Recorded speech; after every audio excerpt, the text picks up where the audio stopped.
आज हम बात करने वाले हैं उत्तराखंड के हल्द्वानी के बारे में। अब देखो, हल्द्वानी के बारे में बात करना काफ़ी ज़्यादा ज़रूरी है क्योंकि अभी अभी वहाँ पे कुछ ऐसा हो गया है ना जो कि काफ़ी ज़्यादा अनएक्सपेक्टेड था। किसी ने एक्सपेक्ट नहीं किया था कि ऐसा कुछ वहाँ पे हो सकता है। तो देखो, मैं आपको शॉर्ट में समझा देता हूँ कि हल्द्वानी के अंदर हुआ क्या है। तो देखो, हल्द्वानी के अंदर मेन एक मदरसा था, बानबुल पूरा एक इलाका पड़ता है हल्द्वानी के अंदर। वहाँ पर एक मदरसा था जो कि पूरी तरीके से इलीगल था। तो कोर्ट ने नोटिस दिया था कि आपको जाना है, मीन पुलिस को नोटिस दिया था कि आपको जाना है, जो कि वहाँ की नगर निगम का होता है पूरा, उनको नोटिस दिया था कि आपको वहाँ पे जाना है, उस मदरसे को डिमोलिस्ट कर देना है। वो जो ज़मीन है, नाजुल लैंड उसको बोलते हैं। नाजुल लैंड मतलब गवर्नमेंट का जो इलाका होता है, गवर्नमेंट का जो लैंड होता है, उस लैंड को आपको फ्री करवाना है उस वाले मदरसे से, जो कि गवर्नमेंट के लैंड के ऊपर मदरसा बना हुआ था।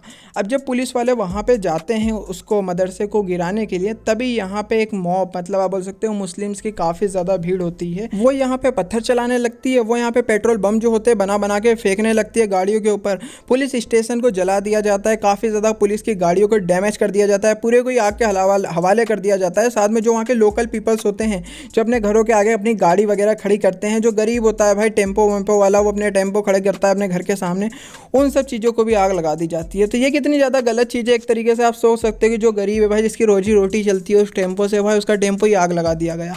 तो बहुत ज़्यादा खतरनाक ही वायलेंस हो गया था। इसमें बताया जाता है कि 100 से ज़्यादा जो पुलिस के जवान हैं वो घायल हो गए थे। मतलब आप समझ सकते हो हॉस्पिटल ही पहुँच गए वो डायरेक्ट। और साथ में 5 से 6 लोगों की यहाँ पे जान भी चली गई इस वाले वायलेंस के अंदर। मतलब आप समझ सकते हो कितना बड़ा ये वायलेंस होगा। तो इतने लोगों की यहाँ पे जान भी चली गई है। तो अब हम जानने की कोशिश करते हैं क्या इस वायलेंस के बारे में यहाँ पे पुलिस को बिल्कुल भी खबर नहीं थी कि अगर हम वहाँ पे उस मदरसे को तोड़ने जाएंगे तो कुछ वायलेंस वगैरह हो सकता है। और अगर खबर थी तो फिर यहाँ पे पुलिस उस चीज़ को रोक क्यों नहीं पाई। ये भी यार एक काफ़ी ज़्यादा बड़ा मुद्दा है कि अगर उनको पता था कि यहाँ पे ऐसा कुछ हो सकता है, वायलेंस किया जा सकता है, यहाँ पे दंगा हो सकता है, तो इन चीज़ को वो रोक क्यों नहीं पाए। उन्होंने पहले से इसकी प्रिपरेशन क्यों नहीं करी कि हम इस चीज़ को कैसे रोकेंगे। तो देखो, मुझे लगता है कि पुलिस वालों ने यहाँ पे पूरी तरीके से प्रिपरेशन करी हुई थी। यहाँ पे उनको पता था कि ऐसा कुछ हो सकता है, इसीलिए वहाँ पे 100 पुलिस के जवान कम से कम वहाँ पे तैनात थे। मतलब आप समझ सकते हो उनको अगर खबर नहीं होती तो मुश्किल से कितने ही जाते, 10 ज़्यादा से ज़्यादा पुलिस वाले जाते वहाँ पे। बट अगर इतनी बड़ी तादाद में वहाँ पे पुलिस के जवान तैनात थे, इसका मतलब है कि उनको खबर थी कि ऐसा कुछ यहाँ पे हो सकता है जब हम इस मदरसे को डिमोलिश करने जाएंगे। बट कहीं ना कहीं देखो, ये भी चीज़ निकल के आती है कि ये इसका डिसाइड था कि इसको जब डिमोलिश करना था ना, इसकी डेट थोड़ी सी पहले थी। मतलब 4-5 तारीख के आसपास इनको ये कोर्ट से नोटिस आ गया था कि आप जाके डिमोलिश कर दो। बट फिर भी इन्होंने उस पक्ष को जाके मतलब ये बोला कि देखो, हमको यहाँ से कोर्ट से ऑर्डर आया कि हमको इस वाले मदरसे को डिमोलिश करना है, पूरी तरीके से इलीगल, ये गवर्नमेंट प्लेस पे बना हुआ है, गवर्नमेंट की जो जगह होती है वहाँ पे ये बना हुआ है, सरकारी ज़मीन पे बना हुआ है, तो हमको इसको तोड़ना पड़ेगा। बट उन्होंने यहाँ पे पहले उनको जाके नोटिस दिया कि अगर आपको लगता है कि ये इलीगल नहीं लीगल है, आपको ऐसा लगता है कि ये अच्छे तरीके से बना, ये गवर्नमेंट की प्लेस पे नहीं बना है, तो आप जाके कोर्ट में केस कर सकते हो। तो वो प्रॉपर गए, उन्होंने कोर्ट में केस किया, सब कुछ किया। बट वहाँ पे यही प्रूफ हुआ कि ये जो मदरसा है ये गवर्नमेंट की जगह पे बना हुआ है, आपको इसको खाली करना पड़ेगा। तो अब पुलिस को यही लगा मन में यार कि कहीं ना कहीं वो केस भी हार गए। मतलब उनको एक बार चांस दिया गया कि जैसे उनको ऐसा ना लगे कि उनके साथ गलत हो रहा है, वो कोर्ट में जाके अपना केस लड़ सकते हैं। अब वो गए कोर्ट में, उन्होंने अपना केस लड़ा, वो हार गए। वहाँ पर ये साबित हो गया कि जो मदरसा है ये इलीगल जगह पर बना हुआ है। तो इसलिए पुलिस वालों को था थोड़ा सा कि यार अब देखो, ये तो केस हारे हैं, इन्होंने अपनी तरीके से पूरी कोशिश करी है कि ये मदरसे को हम बचा ले, बट यार वो इलीगल था तो उसको बचाने का कोई वहाँ पे चांस बनता नहीं था। तो इसलिए पुलिस वाले कहीं ना कहीं श्योर थे कि कोई बात नहीं, हम जेसीबी लेके जाएंगे, नगर निगम वाले श्योर थे कि हम जेसीबी लेके जाएंगे और हम यहाँ पे इस वाले मदरसे को डिमोलिश कर देंगे, इसको तोड़ देंगे, और जो हमारी ज़मीन वहाँ पे फंसी हुई है सरकारी ज़मीन, हम उसको छुड़ा लेंगे। क्योंकि उत्तराखंड की गवर्नमेंट जो है, पुष्कर सिंह धामी की जो गवर्नमेंट है, वो वैसे भी बोल रही है कि हम इलीगल जितने भी कंस्ट्रक्शन है सबको तोड़ेंगे। अगर वो मंदिर भी इलीगल बना हुआ है तो उसको भी तोड़ेंगे, अगर वो मस्जिद बनी है उसको भी तोड़ेंगे, वो चर्च बना है उसको भी तोड़ेंगे। इलीगल चीज़ उत्तराखंड के अंदर नहीं होगी। पुष्कर सिंह धामी ने ये क्लियर बोला है, जो भी होगा पूरा लीगल तरीके से होगा। तो उनको कहीं ना कहीं था पुलिस वालों को कि यार इन्होंने केस वगैरह सब लड़ा है, अब यहाँ पे कोर्ट से नोटिस आ गया है कि आपको इस जगह को अब खाली करवाना है, तो हम गए वहाँ पे खाली करवाने के लिए। बट यार देखो, कहीं ना कहीं मुझे ये लगता है कि पुलिस वालों को थोड़ी सिक्योरिटी तो उन्होंने देखो बना रखी थी, बट पुलिस वालों को कहीं ना कहीं ये चीज़ करनी थी। उनको था आशंका कि यार देखो, अब कहीं पर अगर वहाँ पर जो आसपास के इलाके के लोग हैं वो वहाँ पर मस्जिद में नमाज़ पढ़ने आते होंगे, मदरसे में भी पढ़ने के लिए आते होंगे, वहाँ के जो छोटे बच्चे थे, तो उनकी कहीं ना कहीं भावनाएं आहत होती है अगर आप उस जगह को तोड़ोगे। तो इनको कुछ ना कुछ करना था कि भाई उनके घर के ऊपर जाके एक बार ये चेकिंग कर सकते थे कि कहीं पे पत्थर तो नहीं है, कहीं पेट्रोल बम बनाने की तैयारी तो नहीं है। और जो पुलिस वाले नीचे खड़े थे वही पुलिस वाले अगर उनके घरों के ऊपर जाके एक एक घर के ऊपर एक एक पुलिस वाला भी खड़ा हो जाता, तो मुझे नहीं लगता कि ऐसा कुछ हो सकता था। ये इसको काफ़ी ज़्यादा ईजिली कंट्रोल कर सकते थे भाई, एक भी घर से के ऊपर से पत्थर नहीं चलता। बट इन्होंने ऐसा कुछ नहीं किया, इनके अकॉर्डिंग कि ऐसा कुछ होगा ही नहीं, बट वो हो हो गया भाई। वहाँ पे बताया जाता है कि कम से कम 5,000 जो मुसलमान थे उन्होंने अटैक किया सीधा पुलिस के ऊपर, पूरे मोहल्ले ने अटैक किया पुलिस के ऊपर। और साथ में जो मुस्लिम महिलाएं थी, जो वहाँ के वुमेन्स थी मुस्लिम, वो बुरखा पहन के वो भी अटैक कर रही थी भाई पुलिस के ऊपर। तो मतलब ये काफ़ी ज़्यादा एक प्लानिंग भी पता चलती है कि उनकी प्लानिंग थी कि जब यहाँ पे आएंगे तो हम ऐसा कुछ करेंगे यहाँ पे। अब देखो ये जो घटना हुई ये कोई फर्स्ट टाइम नहीं हुई है कि किसी ने अपने घर के ऊपर से पत्थर चलाए। अक्सर हिंदुओं की रैलियों पे पत्थर चलते हैं, अक्सर उनकी गाड़ियों को जलाया जाता है, ये कोई नई बात नहीं है, ये अक्सर होता रहता है भाई यहाँ पे। अब मेन बात ये आती है कि जब हमको पता है कि ऐसा कुछ हो सकता है या फिर जब होने के बाद हम इसके लिए क्या कर सकते हैं। देखो सबसे पहले तो आइडेंटिफाई करना चाहिए कौन कौन इसके अंदर था, और जो भी लोग इसके अंदर पाए जाते हैं, अगर इनको एक आदमी भी मिल जाता है ना भाई कि ये इसके अंदर शामिल था, तो ये 1 से 100 का पता लगा सकते हैं, क्योंकि वो अकेला तो नहीं आया होगा वहाँ पे वायलेंस करने के लिए, उनकी पूरी टीम होगी, उनकी पूरी कम्युनिटी होगी, तो उनसे पता लगाना चाहिए। अगर 6 आदमी, मैंने अभी सुनने में मुझे आ रहा है कि 6 आदमियों को आइडेंटिफाई करके पकड़ लिया गया है जो उसमें शामिल था, तो उन 6 से पूछना चाहिए कि आपके साथ और कौन कौन थे। और ये मेरी गारंटी है कि अगर अच्छे तरीके से पूछा जाए तो भाई 6 के 600 भी निकल आएंगे।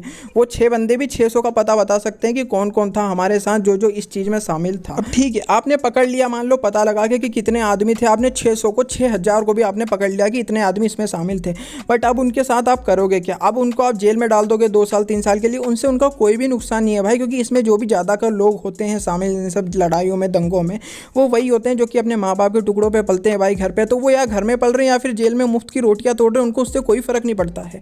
बट उन्होंने जिसकी गाड़ियों को जला दिया है, उन्होंने जिसके घरों को नुकसान पहुंचाया है भाई, उसको तो फर्क पड़ता है। उसकी तो गाड़ी पता चल रहा है EMI पे उसने ली हुई है, उसको भाई उसको लोन भरना पड़ रहा है अपनी गाड़ी का, उसकी गाड़ी को आग लगा दिया गया। वो गरीब इंसान क्या करेगा भाई? किसी के टेम्पो को आपने आग लगा दिया, वो तो बंदे आग लगा के चले गए अपना बढ़िया जेल में बैठ गए, फ्री की रोटियां वो तोड़ रहे हैं। तो ये चीज़ें होती है कि इनको कहीं ना कहीं अपने कॉन्स्टिट्यूशन में इतनी स्ट्रिक्ट अपने को करने की ज़रूरत है कि अगर कोई ऐसी चीज़ें करता है तो अब कहीं ना कहीं ऐसा अपने को देखने को पता चलता है कि उनका घर तोड़ दिया। अगर किसी ने किसी के ऊपर पत्थर चलाया तो उनका घर तोड़ दिया गया। घर तोड़ना चलो सही है, बट यार उससे उसका क्या फ़ायदा? अब मान लो किसी गरीब का इन्होंने यहाँ पे ऑटो चला दिया, अब आपने उस बंदे का जिसने ऑटो चलाया उसका घर तोड़ दिया, तो उसको गरीब को उसका ऑटो वापस तो नहीं मिल जाएगा ना। तो इसके लिए यही चाहिए कि जो भी लोग ये करते हैं, जो भी पेट्रोल बम लगा रहे हैं, जो भी किसी के अपने घरों के ऊपर से पत्थर फेंक रहे हैं, इनको पकड़ा जाए और इनसे भाई उतनी पूरी फीस ली जाए। अगर किसी गरीब का इन्होंने ऑटो जलाया है 2 लाख का, तो उससे 2 लाख भाई चार्ज किए जाएँ, जिससे कि भाई वो गरीब को भी उसका हक मिल पाए, जो कि उसका चला गया है भाई, उसको भी उसका हक मिल पाए कि इन्होंने ये चीज़ करी है।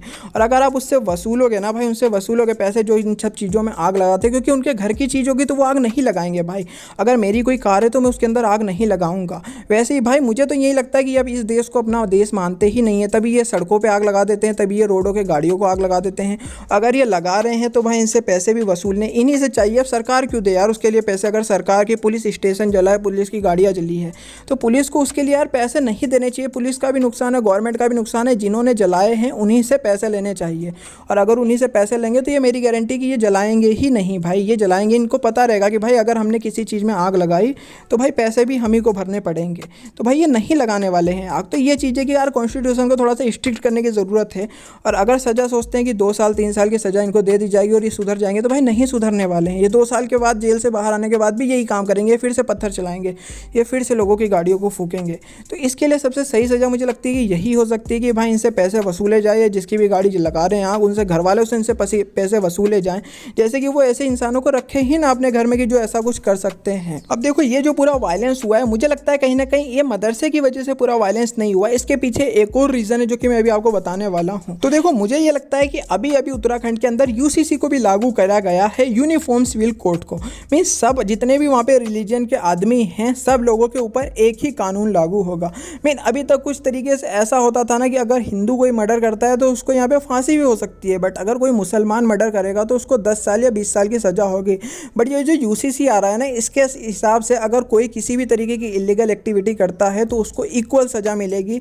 और यहाँ पे साथ में एक ही शादी कर सकते हैं, मुस्लिम भी हिंदू भी। मेन पहले क्या होता था कि मुस्लिम में 3 शादियाँ हो जाती थी, बट अभी मुस्लिम में सिर्फ एक ही शादी होगी। अगर उनकी वाइफ मर गई है तो वो दूसरी कर सकते हैं, बट अगर वो जिंदा है तो डिवोर्स से पहले वो दूसरी शादी नहीं कर सकते हैं।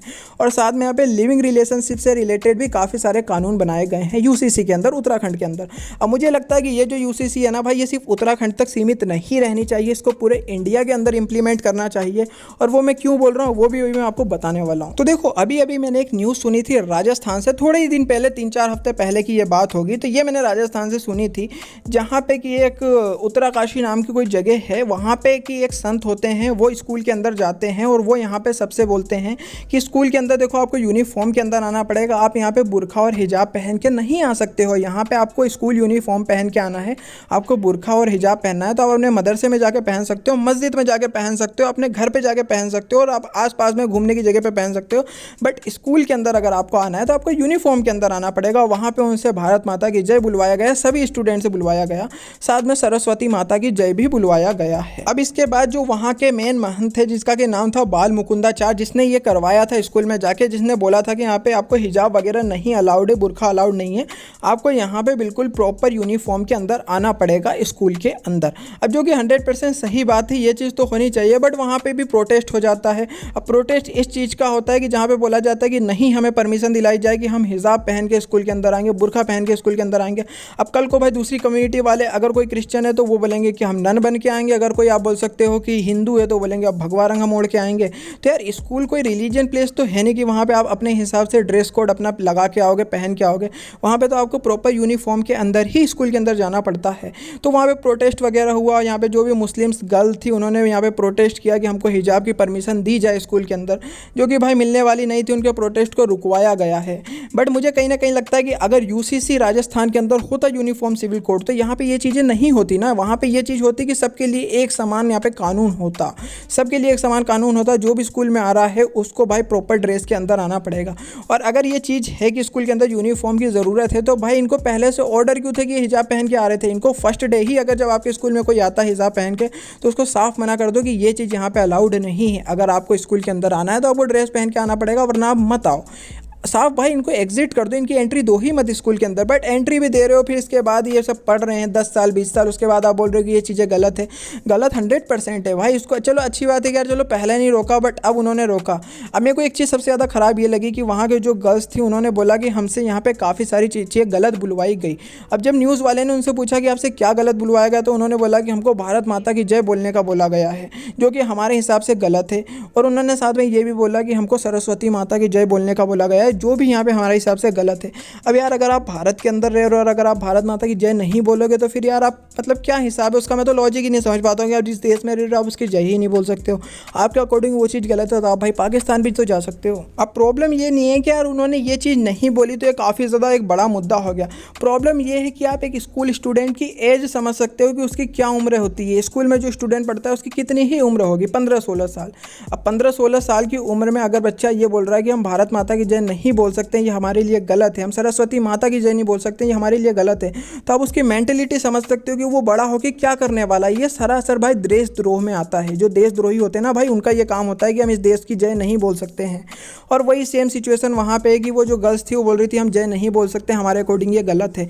तो इनको तो या तो इस देश से बाहर निकाल दो या फिर इनका जो बुरी तरीके से ब्रेन वॉश हुआ है कि इनको ऐसा लगता है कि ये बोलना गलत है, इनको समझाओ कि भाई इसको देश प्रेम बोलते हैं। आप जिस कंट्री के अंदर रह रहे हो, जहाँ पे खा रहे हो, जहाँ पे पढ़ रहे हो, जहाँ पे काम कर रहे हो, उसकी जय बोलना कोई भी गलत बात नहीं है, ये उनको समझाओ। बट उनका किसी ने इतनी गंदी तरीके से ब्रेन वॉश किया है कि उनको ये लगता है कि भाई अगर हम भारत माता की जय बोलेंगे तो ये पाप है हमारे लिए, अगर हम सरस्वती माता की जय बोलेंगे तो ये पाप है। तो सर राजस्थान की जो गवर्नमेंट है भजन लाल शर्मा की, जो बीजेपी की गवर्नमेंट है, उन्होंने यहाँ पे इस प्रोटेस्ट को तो रुकवाया, साथ में ये भी ऑर्डर दे दिया कि राजस्थान के अंदर अब जितनी भी स्कूलें होंगी किसी के अंदर हिजाब बुरखा तो अलाउड नहीं होगा, और साथ में यहाँ पे सरस्वती माता की मूर्ति भी वहाँ पे रखनी अलाउ है, वहाँ पे रखनी पड़ेगी। और जो स्कूल नहीं रखेगा सरस्वती माता की मूर्ति, उसके खिलाफ सख्त एक्शन लिया जाएगा, स्ट्रिक्ट एक्शन लिया जाएगा उसके खिलाफ जो स्कूल सरस्वती माता की मूर्ति नहीं रखता है। मैं आप समझ सकते हो बीजेपी गवर्नमेंट के अंदर ये चीज़ तो यार 100% क्लियर है। अगर आप किसी भी तरीके से बोलते हो ये गलत है तो मेरे अकॉर्डिंग आप गलत हो। ये चीज़ काफ़ी ज़्यादा सही है बीजेपी गवर्नमेंट के अंदर कि ये जो इलीगल टाइप की चीज़ें होती हैं ना, सरासर उसको कैंसिल कर देते हैं। मीन इलीगल था, आप स्कूल के अंदर हिजाब बुरखा पहन के आ रही है, सरासर गलत है, उन्होंने बोल दिया आप नहीं पहन सकते हो। आपको लगता है भारत माता की जय नहीं बोल सकते हो, तो वो भी बोल दिया कि आपको बोलना पड़ेगा भाई स्कूल के अंदर आओगे, और अगर नहीं बोलते हो तो मत आओ भाई आप इस स्कूल के अंदर।